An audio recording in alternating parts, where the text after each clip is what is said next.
when two officers arrested her. They had no idea they'd face her again, this time in court as the judge deciding their fate.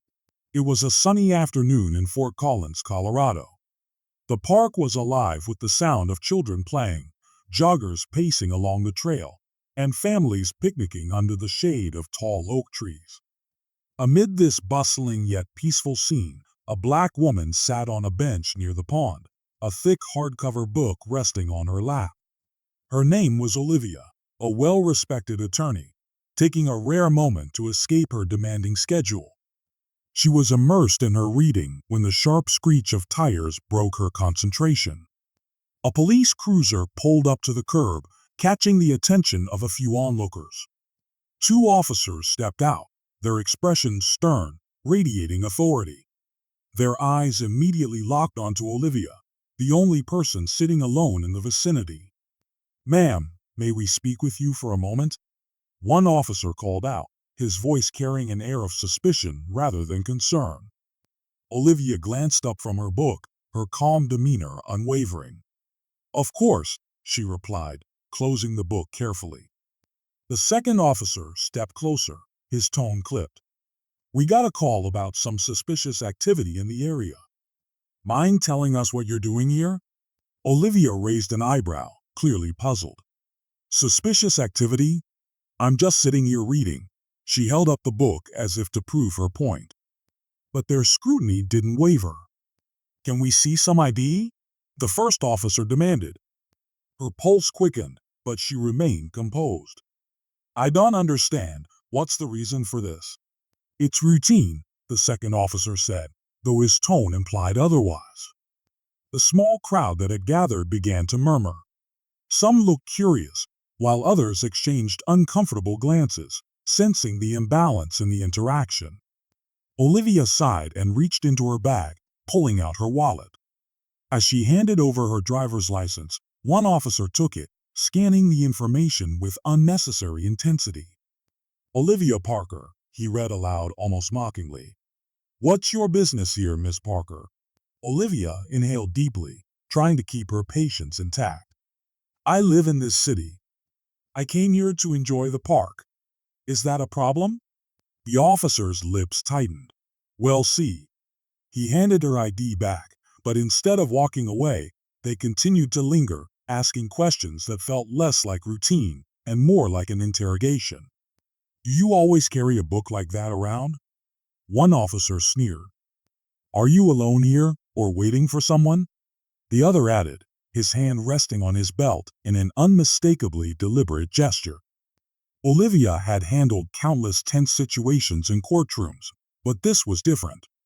The power dynamic was stark, and their tone carried an edge she recognized all too well. Still, she chose her words carefully. "I'm not answering any more questions unless you tell me what I'm being accused of," she said firmly. Her refusal seemed to trigger something in them. The first officer stepped forward. "Don't get smart with us," he snapped. "We're just doing our job, and I know the law." Olivia replied, her voice steady. "I'm not breaking it by sitting in a public park." But reason was not on their agenda. The first officer reached for her arm. "You're resisting," he said, though Olivia hadn't moved. "What are you doing?" she exclaimed, startled. The murmurs from the crowd grew louder. A man pulled out his phone to record the scene. "Stop resisting," the officer repeated louder, this time as if performing for the growing audience. Olivia's heart raced as she felt the cold metal of handcuffs snap around her wrists. She tried to stay calm, even as humiliation and frustration burned in her chest. The officers led her toward their cruiser, ignoring the questions from onlookers. Olivia turned her head toward the crowd, locking eyes with a young woman holding up her phone. For a moment, there was an unspoken exchange, a silent plea to document the injustice unfolding. But as the car doors slammed shut, Olivia knew this wasn't the end of the story. It was only the beginning. Inside the cramped back seat of the police cruiser, Olivia's mind raced. She had spent years defending clients, standing up for justice, and navigating the legal system. But now she was on the other side of it. The absurdity of the situation struck her, but there was no humor in it, only anger. The ride to the station was suffocatingly silent, save for the crackle of the police radio. Olivia stared out the window, her reflection merging with the passing scenery. Her wrists ached from the cuffs digging into her skin. At the station, things only got worse.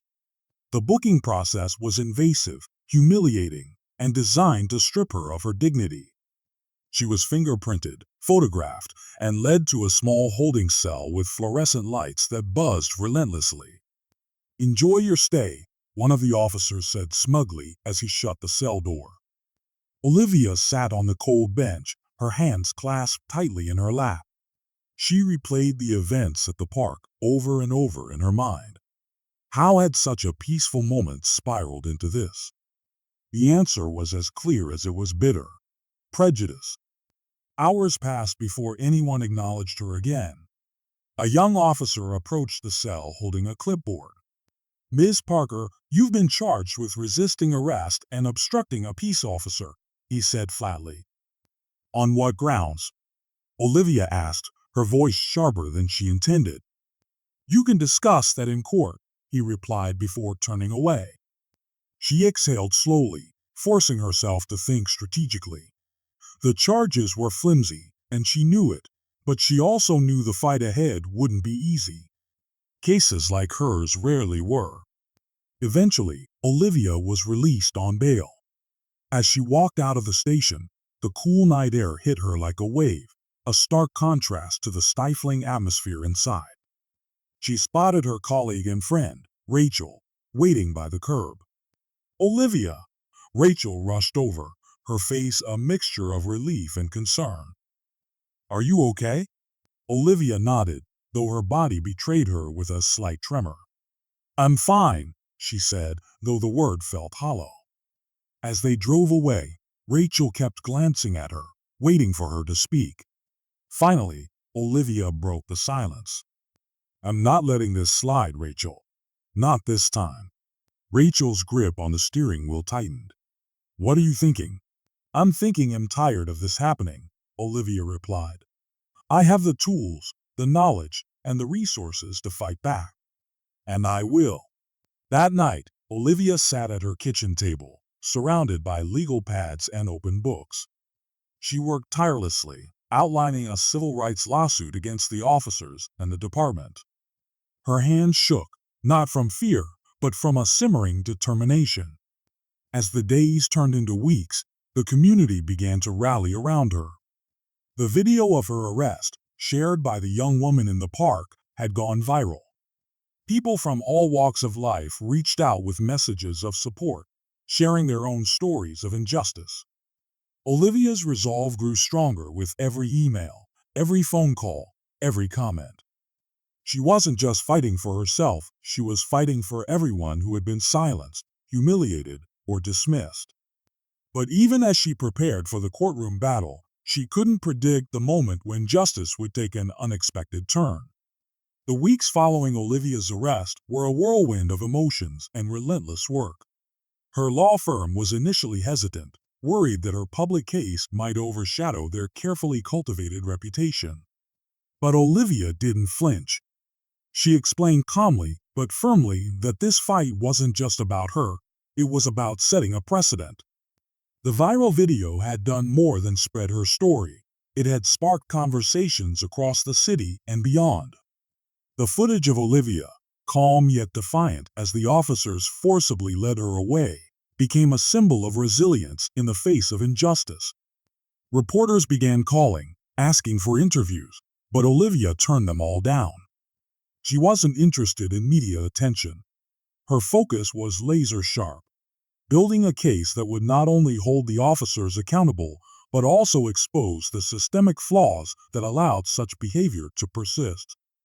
At night, though, when the world went quiet, the weight of the situation crept in. She replayed the arrest in her mind, the dismissive tone, the handcuffs, the murmurs of the crowd. She thought about how easily things could have escalated further. The thought made her stomach churn, but it also fueled her determination. One evening, as she sifted through her research, Rachel stopped by with takeout. Olivia barely looked up from her laptop as Rachel placed the food on the table. "You've been at this for hours," Rachel said gently. "I don't have a choice," Olivia replied without missing a beat. Rachel sat across from her, studying her face. "You know, this is bigger than just a legal battle, right? People are looking to you now." Olivia closed her laptop, finally meeting her friend's gaze. "I know," she said, her voice steady. "That's why I can't afford to lose." Her preparation was meticulous. She combed through similar cases, pulling precedents and gathering evidence to dismantle the officer's claims. She enlisted the help of trusted colleagues, building a legal team that shared her passion for justice. But it wasn't just about the courtroom. Olivia also made it a point to engage with the community. She attended town halls, listened to others who had experienced similar injustices, and even spoke at a local college about the importance of accountability. One afternoon, while walking to her car after a meeting, a stranger approached her. "Ms. Parker," the woman asked hesitantly. "Yes." "I just wanted to say thank you," the woman said, her voice cracking, "for standing up to them, for standing up for all of us."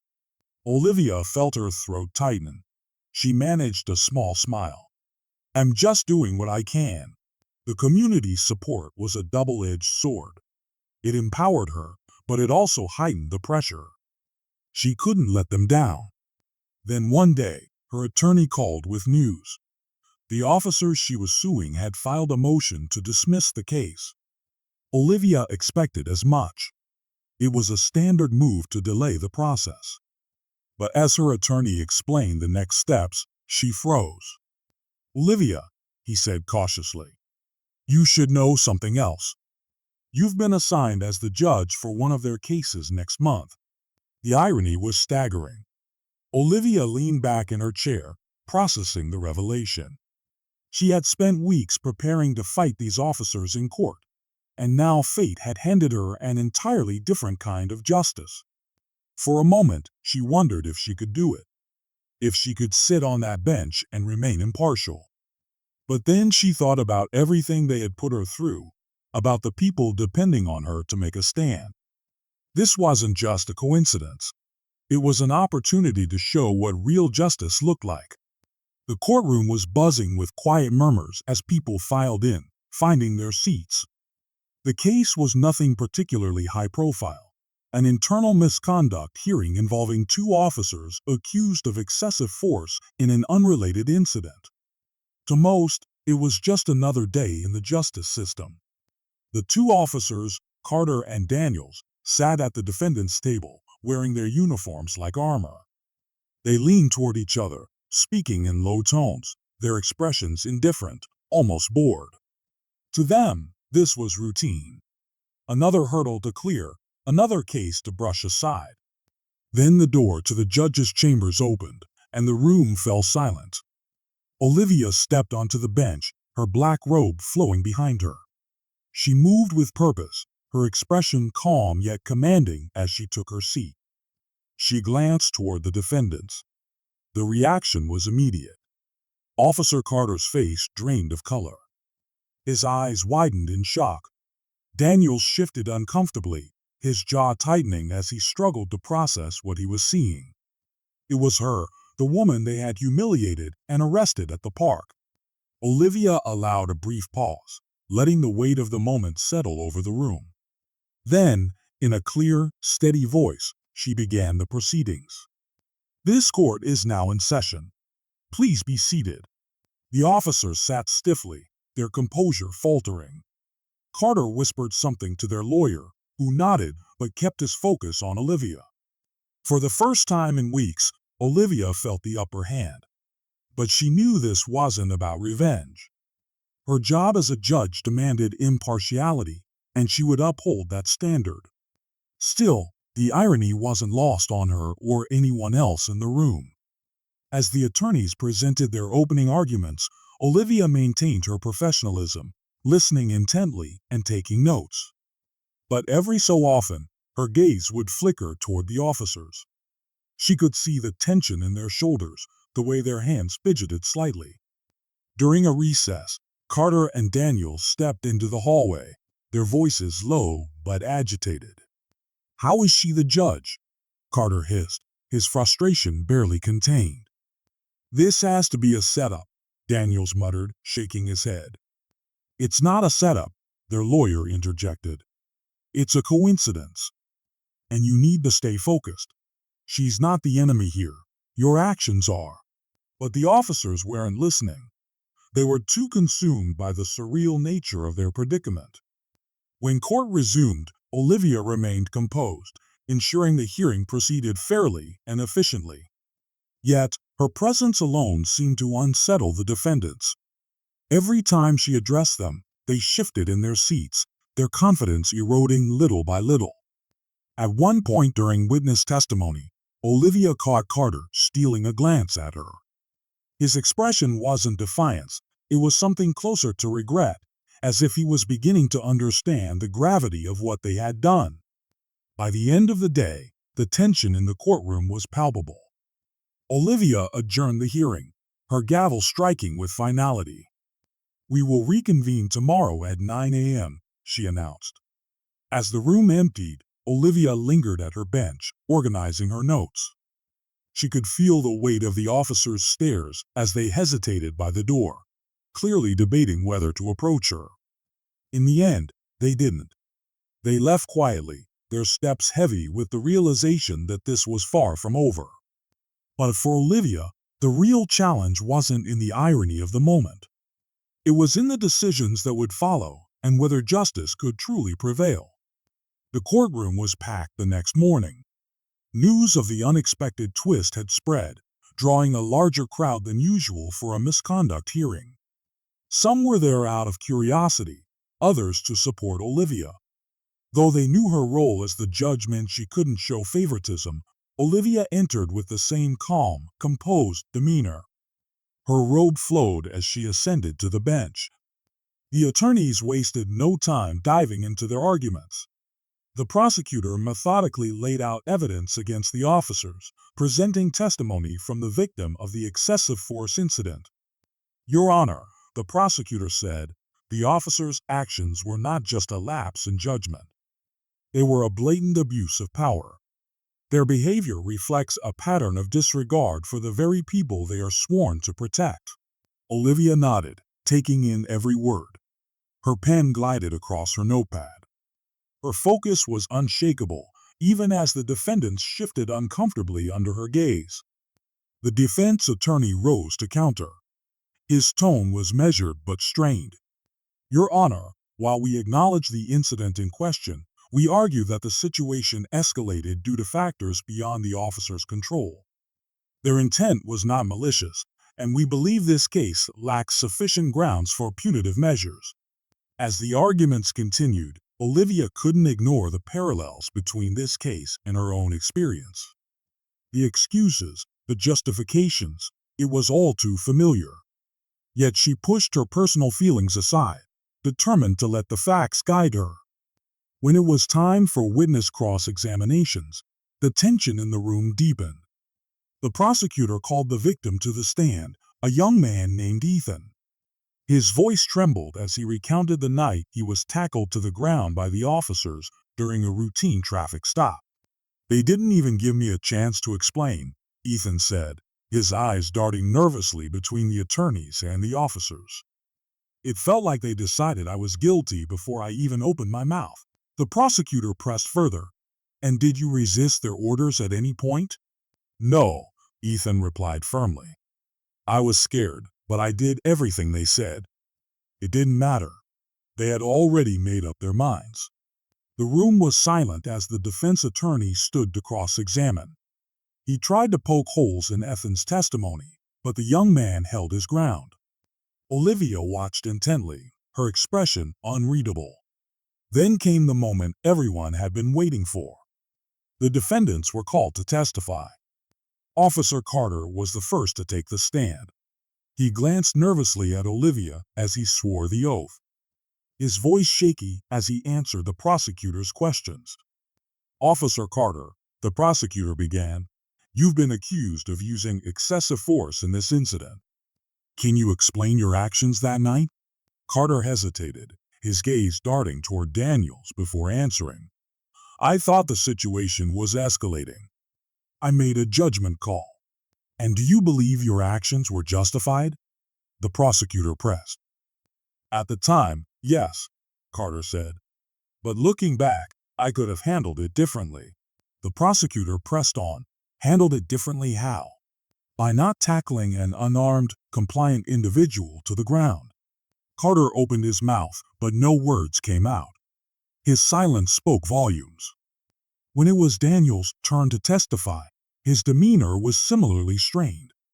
His attempts to justify his actions only deepened the prosecutor's case, highlighting the officer's inability to take accountability. Olivia listened closely, her face betraying no emotion, but inside she felt a mixture of frustration and pity. These men had been given authority, yet they wielded it recklessly, leaving a trail of harm in their wake. As the day wore on, it became clear that the evidence against the officers was overwhelming. The prosecutor's closing argument was powerful, urging the court to set a precedent that abuse of power would not be tolerated. When the defense delivered its closing statement, it was clear they were grasping at straws.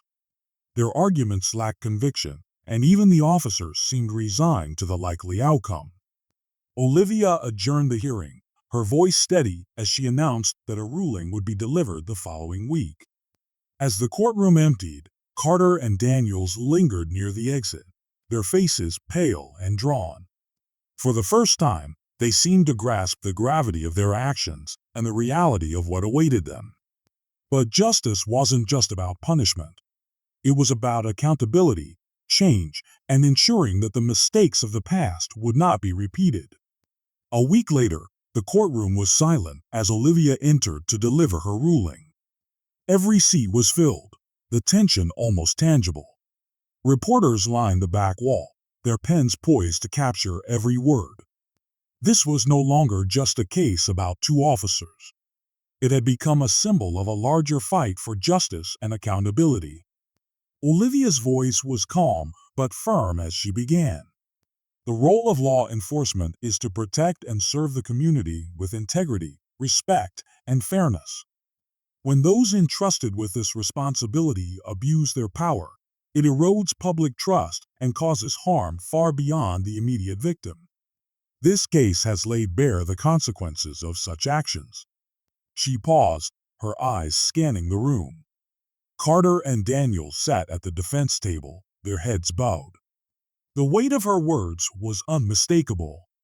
The evidence presented has demonstrated that officers Carter and Daniels acted with unnecessary force, disregarding the protocols they were sworn to uphold. Their actions were not only unjustified, but indicative of a troubling pattern that must be addressed. Olivia outlined the consequences: mandatory suspension without pay, participation in extensive retraining programs, and a formal disciplinary record that would follow them. The ruling was firm but fair, striking a balance between accountability and the opportunity for reform.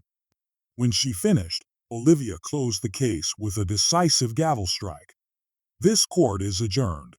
The officers stood, their expressions somber as they prepared to leave. Before exiting, Carter hesitated and turned to Olivia. Your Honor, he began, his voice barely audible. I'm sorry. It wasn't enough to undo the harm, but it was a start. Olivia nodded, acknowledging his words without offering absolution. True change, she knew, would come through actions, not apologies. As the courtroom emptied, Olivia remained seated, taking a moment to reflect. She had seen justice served, but the victory felt bittersweet. For every case like this, countless others went unspoken, unresolved. Later that evening, Olivia attended a community meeting at a local recreation center. The room was filled with people eager to share their stories, their frustrations, their hopes. As she listened, she felt a renewed sense of purpose. One older woman approached her after the meeting, her voice trembling with emotion. Thank you, she said, gripping Olivia's hand tightly. What you did in that courtroom, it means the world to us. Olivia smiled softly. This is just the beginning. We have so much more work to do. The following week saw meaningful conversations between community leaders, law enforcement, and local activists. Olivia used her platform to advocate for reforms, emphasizing the need for transparency and accountability in policing. The case had sparked a ripple effect, not just in Fort Collins, but across the state. People began demanding change, pushing for policies that prioritize fairness and equality. For Olivia, the journey wasn't about personal vindication. It was about ensuring that others wouldn't have to endure what she had. The fight for justice was ongoing, but moments like this reminded her that change, though slow, was possible. As she stood on the steps of the courthouse one afternoon, watching a group of young activists gather for a peaceful rally, she felt a sense of hope. The system wasn't perfect, but with enough voices, it could be pushed toward progress. And that, she thought, is the kind of justice worth fighting for. Subscribe to our channel for more stories that inspire action and reflection. Let's work together to make the world a fairer place. Please note this is not a real story. It's a work of fiction only for education and entertainment purposes.